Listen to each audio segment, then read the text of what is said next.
Yes. All right. All right. So let me pull up the slides, and then we can get going.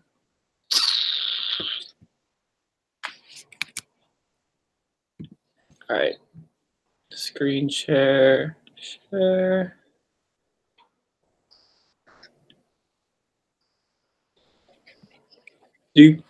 That's the end of the presentation. Do you guys see the slides? Yeah. Here we go. Hello, welcome to the Finance Subcommittee's first consultancy during EduWeek.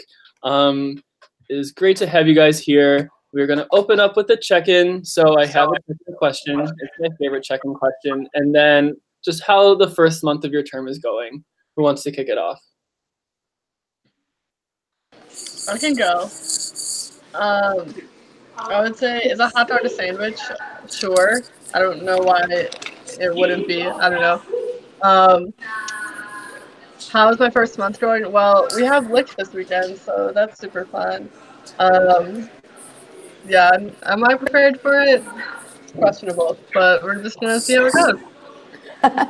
Yeah, enjoy. Good. I can go. Is a hot dog a sandwich? No, it's a hot dog. Wrong. So that's my round. Excuse me, Kyle. And then the first month of the term, it's going well. We're live. That's nice. And it's like everyone's dropping like flies at UGA because some nonsense is going around, including myself. So, but it's going swimmingly. I am a fan of my ED. So. Honestly, I've never interacted with a hot dog or anything, or just seen one, and I personally don't really think it's a sandwich. I feel like everyone kind of talks about it as like this different thing, so I would personally put it in another category. I think I've had like a bite of one, and I hated the experience, so that's that. First month of Grace, I see you laughing for another reason, and I'm not excited about it.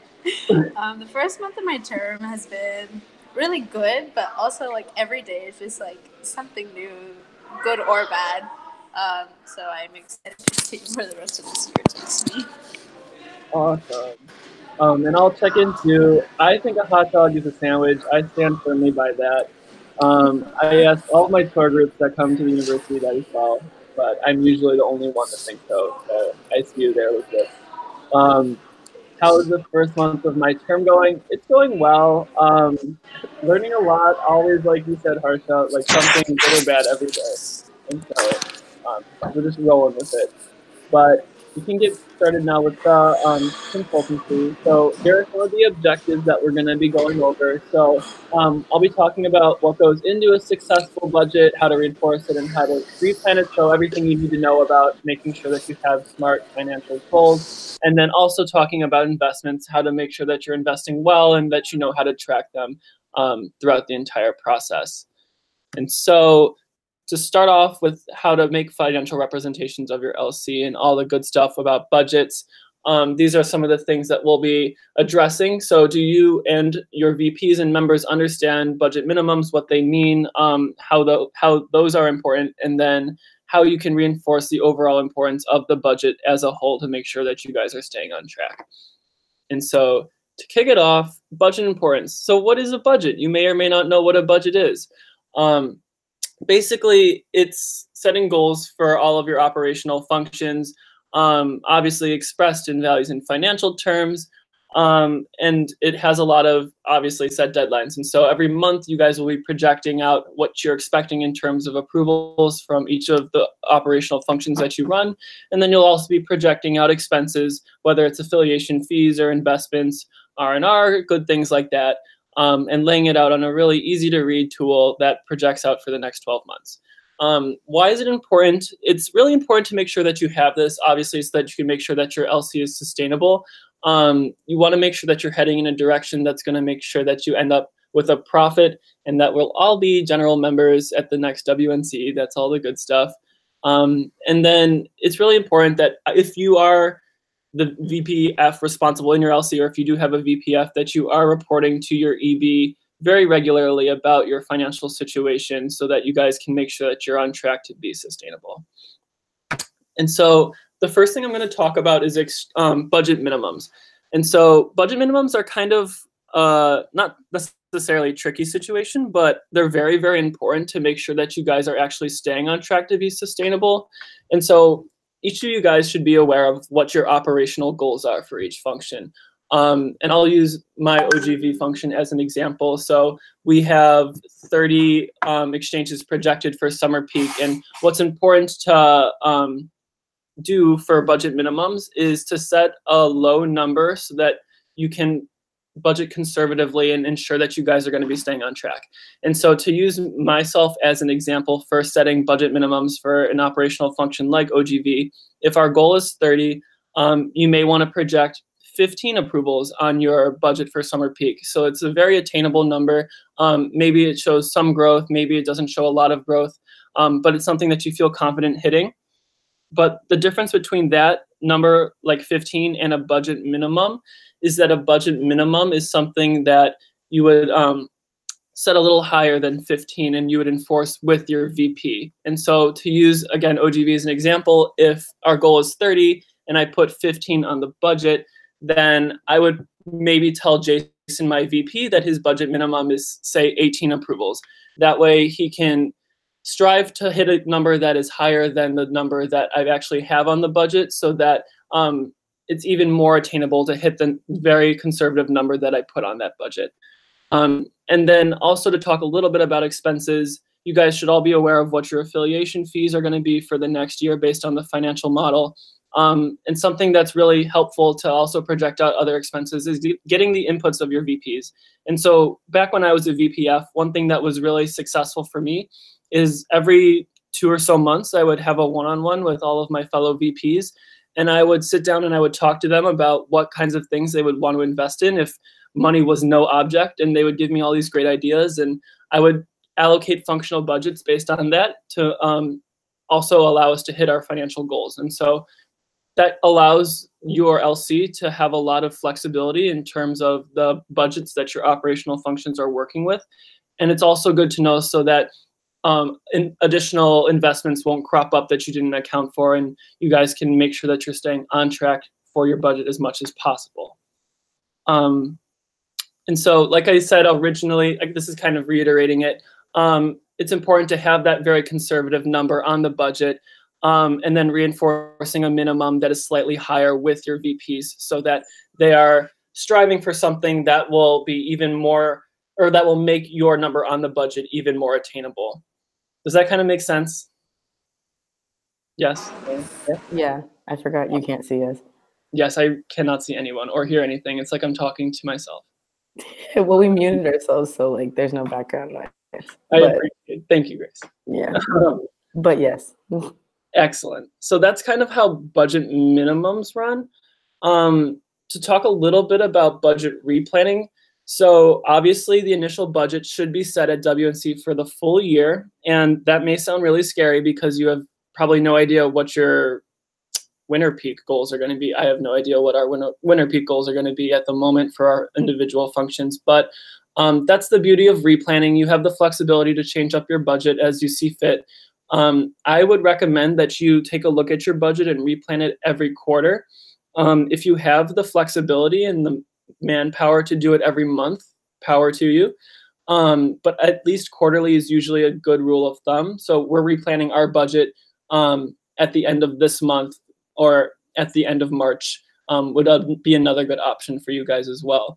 Replanning will happen at SNC. It's always part of the finance track. So if you do have a VPF, they'll be taking a look at the budget and making sure that it's still accurate, and they'll be building a good budget for their winter peak goals. But like I briefly said, and just to echo it a little bit, replanning is really important because you want to make sure that your VPF and your financial plans are rolling with the reality of your LC. And so obviously setting goals isn't always the reality. You're not always going to hit all of your goals. And so you want to make sure that something that's going to be very realistic is always your budget.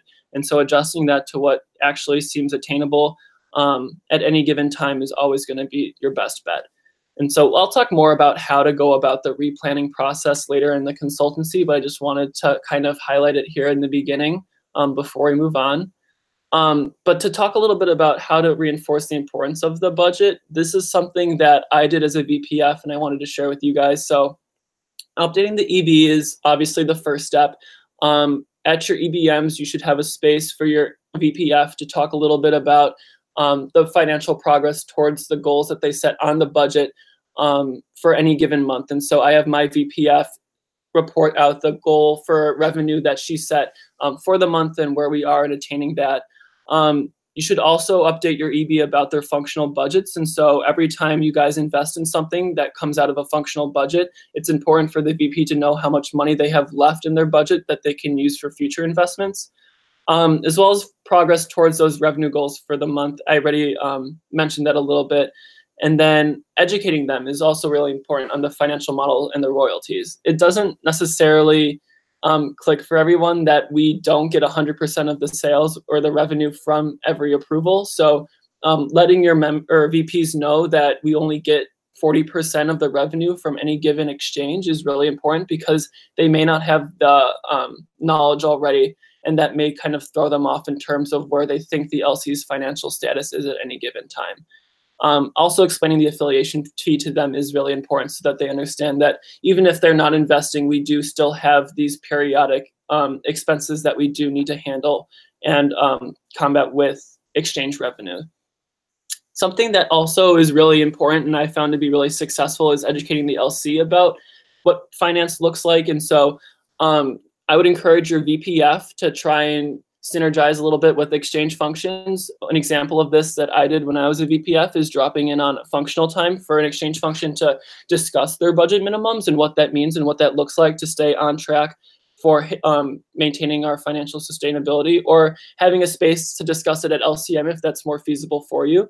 It is a really great way to build back office, front office synergy. And that's something that at least in my LC, is always a common complaint, is how support functions tend to be a little bit isolated. And I found this to be a really great way to get them more involved with the operational members and VPs, as well as reinforcing the business aspects of ISIC, because sometimes it also gets lost in translation about how we do have these, I guess you can say, policies that we have to adhere to as a business in terms of maintaining our revenues and reporting on our cash flow and things like that. And so talking about finances is a really good way to, boost those expectations and professionalism within your LC. So that's kind of, I think that's all I had for what the budget is and how to set minimums and reinforcing it. Do you guys have any questions at this point about anything that I've brought up?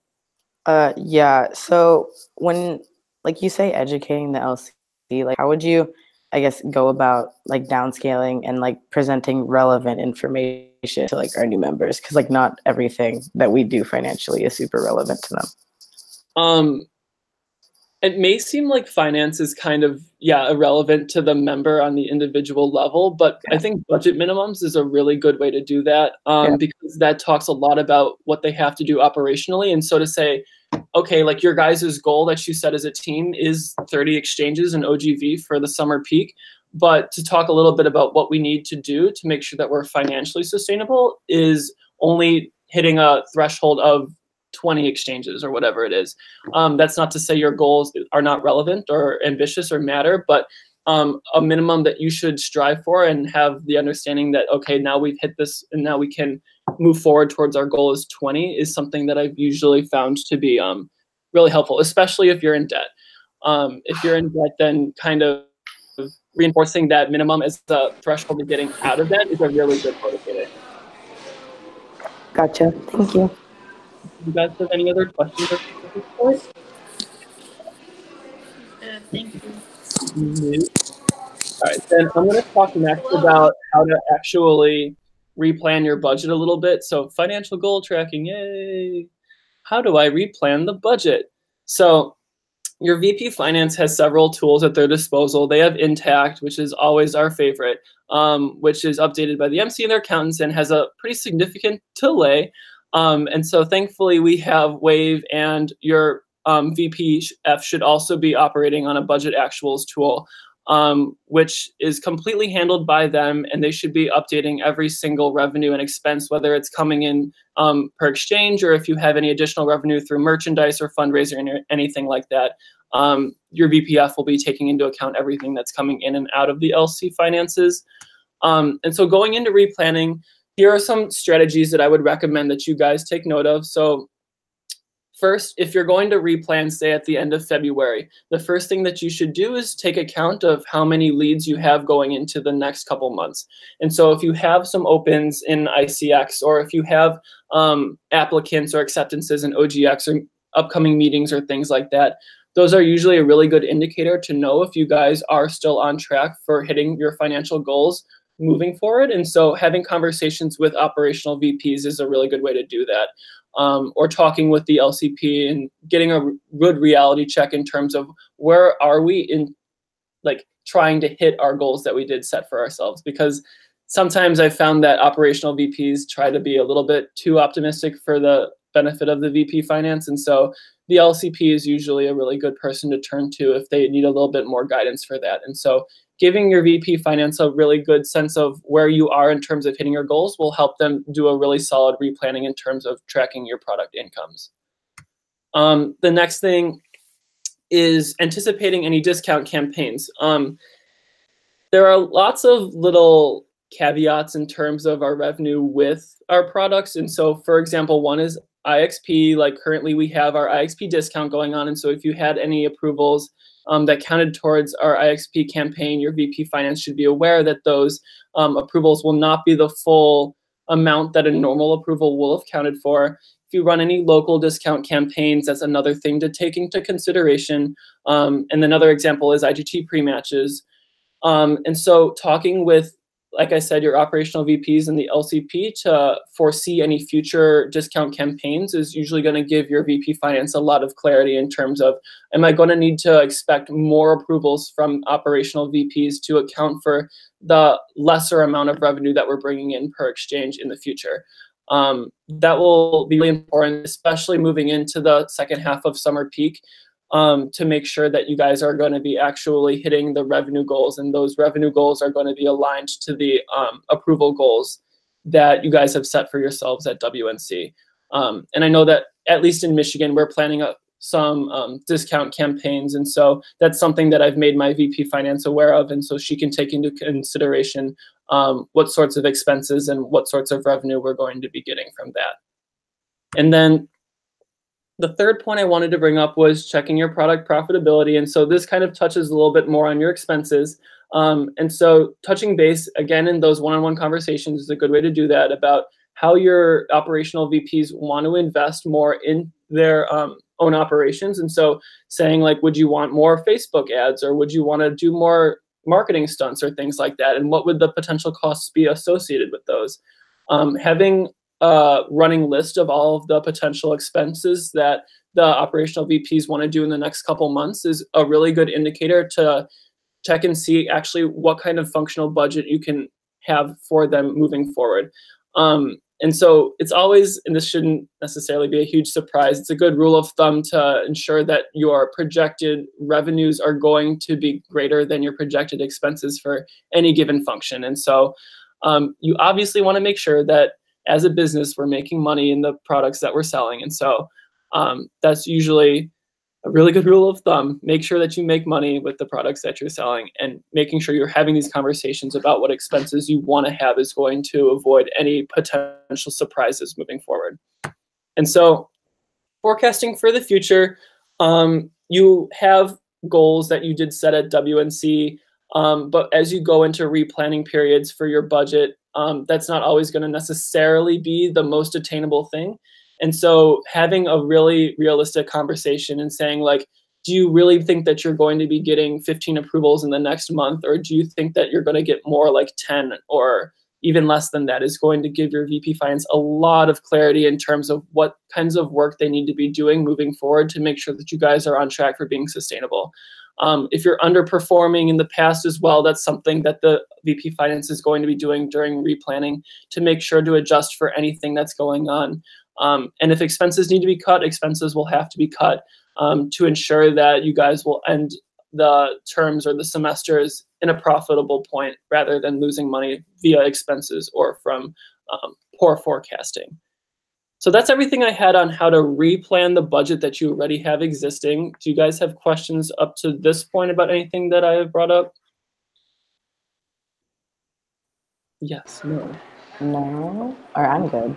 I don't know. Well, this might be something more towards the end, but like I think you talked a little bit about how you have like your VP finance tracking these things, and I'm just wondering if there's like something you think is good to be putting up in EBM that they should be reporting, or some kind of a template that they should be using in one-on-ones. But we can also have that as like a private conversation if that's not a good time.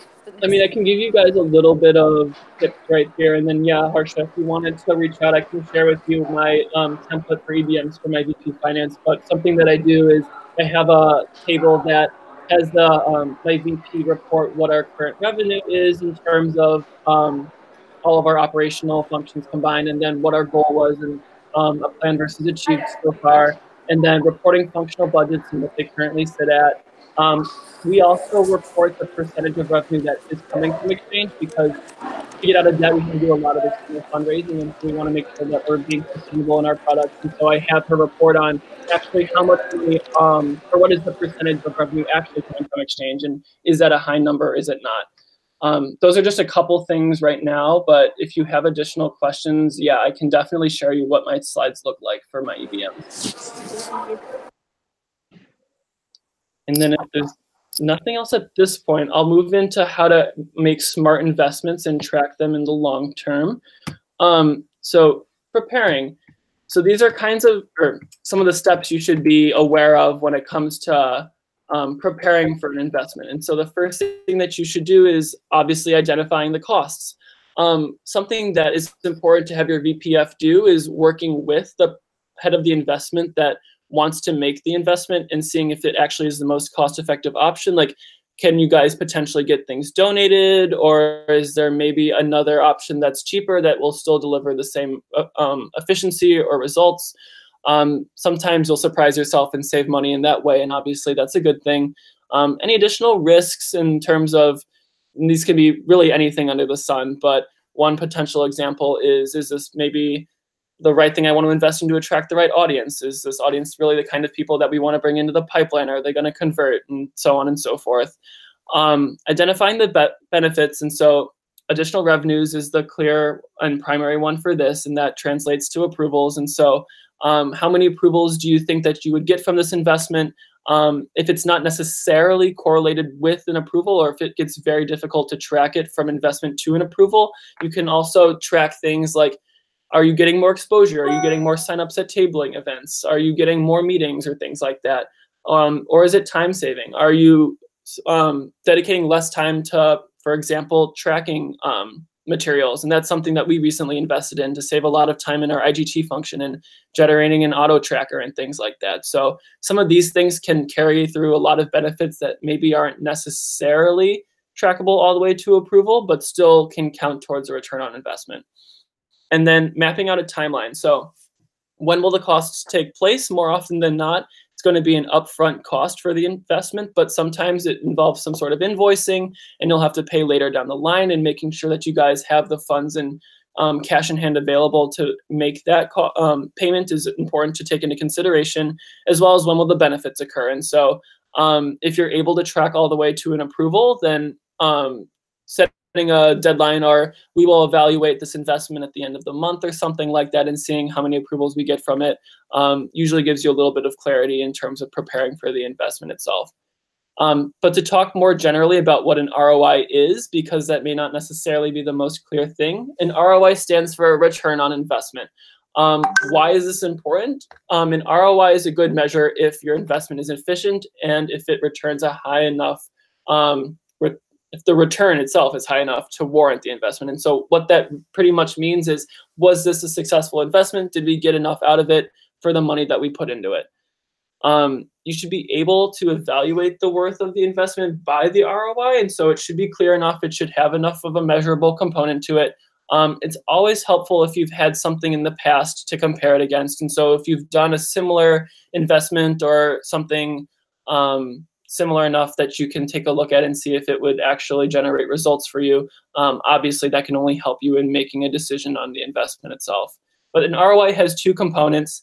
It has your benefits goal, and so if you're setting your return on investment to be X amount of approvals, setting a number goal for approvals is your best way of going about that, as well as a deadline. And so if you're going to invest in, say, I don't know, I think I have this example later, but an informational fair for international opportunities, saying like, okay, we want to have 5 approvals from this fair in the next 4 weeks.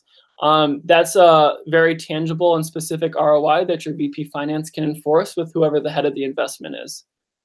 So the next step in terms of handling an investment is considering. And so this is when you stop and think about if you actually want to move forward with the investment after you've taken all of the parts into consideration. It's important to think of it more holistically as well. Like you can see down here in the example, there are some more, I guess, abstract positives and negatives that you can consider when you're thinking of an investment. And so I have here investing in a career fair. Positive, maybe you'll have a more professional appeal, and that's maybe not something that your LC has done in the past, as well as it being a very innovative stunt. And then negatives, and I used this example very briefly before, but are we appealing to the right audience? Are these people that actually will convert in our pipeline? And so the VPF and the head of the investment should have good communication at this point to really determine if this is something that you think you will be generating results and a strong ROI on before you spend the money on it. And so a pro tip for this is seeking out your investment opportunities as far in advance as possible. I can speak from experience. One of my biggest pet peeves as VP Finance is when somebody comes to me and says, hey, there's an opportunity fair that's coming up in a week and we have to register by the end of the day. Like, can I spend $300 on this? And you're like, what the fuck? Like, I have literally no time to talk about what a solid ROI is or think about the positives and negatives. And so as LCP and as you guide your operational VPs, it's really important to seek out these opportunities and help your VP Finance seek out these investment opportunities as well as your other VPs, and think about if they would be beneficial to include in your strategy, because that will save your VP Finance a lot of headache moving forward, just taking it from me. The third step in investments is decision, obviously. And so before making the decision, it's really important to assign a head to the investment. It shouldn't be your VP Finance. It should be, for example, if you're investing in a career fair and you're looking at people that are interested in business primarily, that should be your VP OGE or maybe one of your OGE TLs. And so you want to make sure that that person is well connected with your VP Finance so that you can track the ROI very well and have a really good point of communication and making sure that someone's taking accountability for it. The entire EB does not need to be involved in every investment. That's just going to delay the process and it's going to stress out your VP Finance. And so making sure that your communication is streamlined and effective is the best way to go about that. What more information is needed? We've already kind of touched on this, but seeing if you've made any similar investments in the past and how successful they were, as well as kind of assessing the estimated revenue versus the cost. And so if you're setting an ROI for 5 approvals in OGV and that generates approximately, if I can do my math as an old VPF, $750 with the new financial model maybe, and your event is going to cost you $1,000, then that may not necessarily be an event that you want to invest in. And so kind of taking that into consideration as VP Finance, as an LCP, is going to give you a lot of clarity in terms of, is this something that we're actually going to be getting a financial return on investment out of? And so after making the decision, taking these things into consideration, who needs to be made aware? And so if the head of the investment needs more support, it needs to be connected to other people that are involved with other stakeholders, helping the VPF facilitate those conversations will help speed everything along, as well as just having a plan. And so you don't want to make sure that you don't want to invest a lot of money and then not have a plan to get it started, and then the investment flops because of poor execution, because at that point you've just wasted money with literally no chance at the ROI. And this has happened in the past, like this has happened as I have been VPF, and so this is a point of pro tip from me to you as well. Making sure that everyone is on the same page and on board for any investment will make sure that it's as successful as it can be. And so then the last step in terms of tracking your investments is the follow-up. Things you need to be mindful of. How are you going to report this investment? Making sure that you are tracking the ROI as it should be, as well as your execution process, and considering what potential things will hinder your results.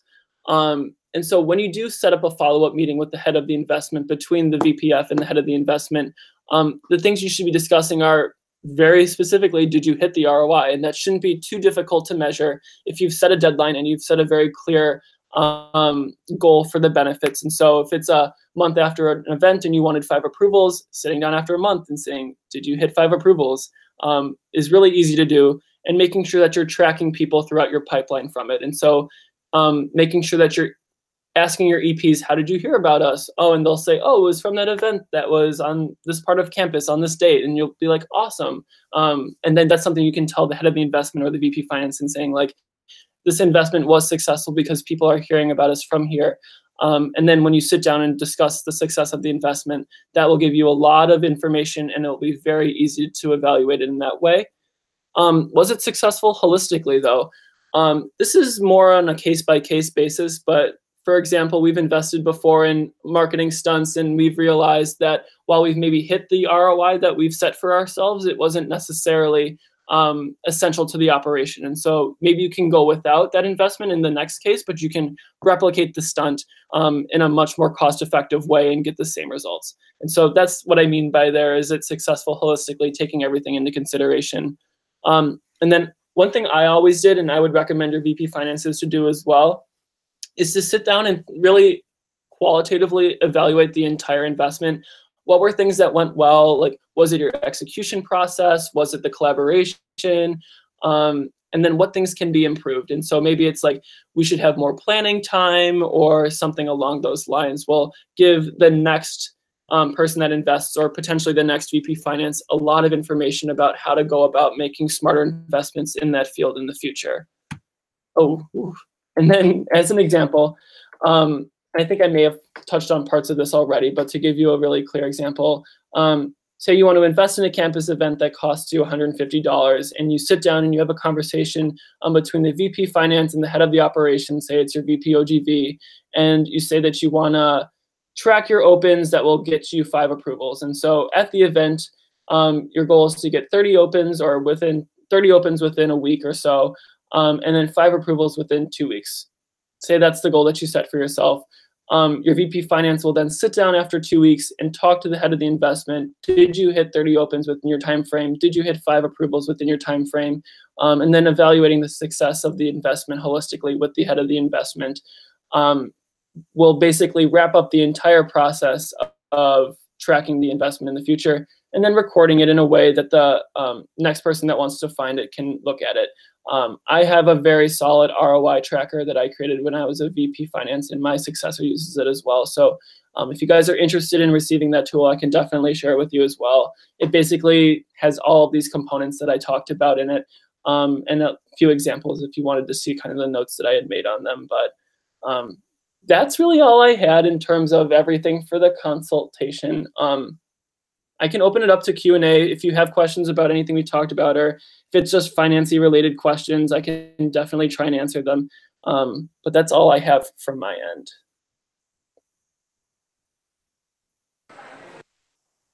Hey. Thanks, Kyle. Thank Can you toss me that ROI tracker? Yeah. Yeah. I'll share it with you guys for sure. Yeah. Other than that, this is really helpful. Thank you for doing this. I feel so knowledge right now. I think I took 10 pages of notes. But Anything for you, Heiko? Oh, love you, Kyle. Wait, Kyle, come back. Oh, you're right. I can come back. Yeah, this is kind of awkward to talk to a screen. I'm gonna say, I don't want to talk to Q&A. I'm talking to Kyle. Did I do it? Did I come back? Hold on. Hold on, my There you face. go. I'm back now. Hey. This is still being recorded, so I hope all the people watch this someday. This is like the bloopers at the end. And then will we have access to these slides too? Yeah, that's what I can share with you the slide deck, but I think the entire conversation is going to be recorded too, and will be available to you somewhere, probably workplace, wherever John decides to put me. So, Gotcha. Yeah, I just want to like take Mandan through all of this. So Yeah, I'll share with you the ROI tracker. I'll share with you the slide deck. Anything else you want is yours. Wow. EBM. And the EBM, yeah, I'll share with that too. Let's share. Actually, yeah, we have one. We have one, but I don't know. It probably could be done better. Yeah. I completely redesigned the slides that were available to me when I was VP Finance. So I've seen what they have been and what they can be. So Wow. Okay. Yeah, Well, honestly, really helpful. it's cost me I that really too. appreciate you taking the you're time. all welcome. You're all welcome. I have to go to a 3-hour class now because it's Have Friday. fun. Okay. It's fine. It's fine. It's National Margarita Day, guys. Go enjoy your life. That's true. Oh, I'm gonna get fucked tonight. Kyle loves him some tequila too. So I really do. See you guys. Goodbye. Wait, is everyone going to Springtime? Yes. yeah. Okay, cool. See you guys there. Yeah. Bye, sweet friend. Bye. She's so cute. I know. Right, I need to go. I'm so unprepared for Lick, and it starts in 2 hours. So, Oh, yeah. Oh my God. Okay. Honestly, I have no idea what's going on. It's been like the craziest day ever. So I'm gonna go. But thank you so much, Kyle. I will see you guys soon. I miss you. I miss you too. Until spring comes. bye, Rumi. Yes. Bye. And then there were two. Hey. Hi. Yeah, no, this was really good. I took a bunch of notes. If I get hit with any other questions, I will let you know. Lit. But otherwise, what? Oh, I was just gonna say, Lauren had a really important meeting during this call, and I saw that she called me, and I was like, "Ooh, I gotta put you down." You did bad. I have to call her back. Yeah, So you do. she's kind of probably flipping out right now, but I wouldn't be surprised. I'll share with you everything though. Okay, please. And we'll chat and we have the poops. I already put you in it, so Excellent. I'm quick. I'm quick with the snaps. But yeah, send me all the things, and if I have any questions, I'll let you know. All right. Okay. See you. Bye.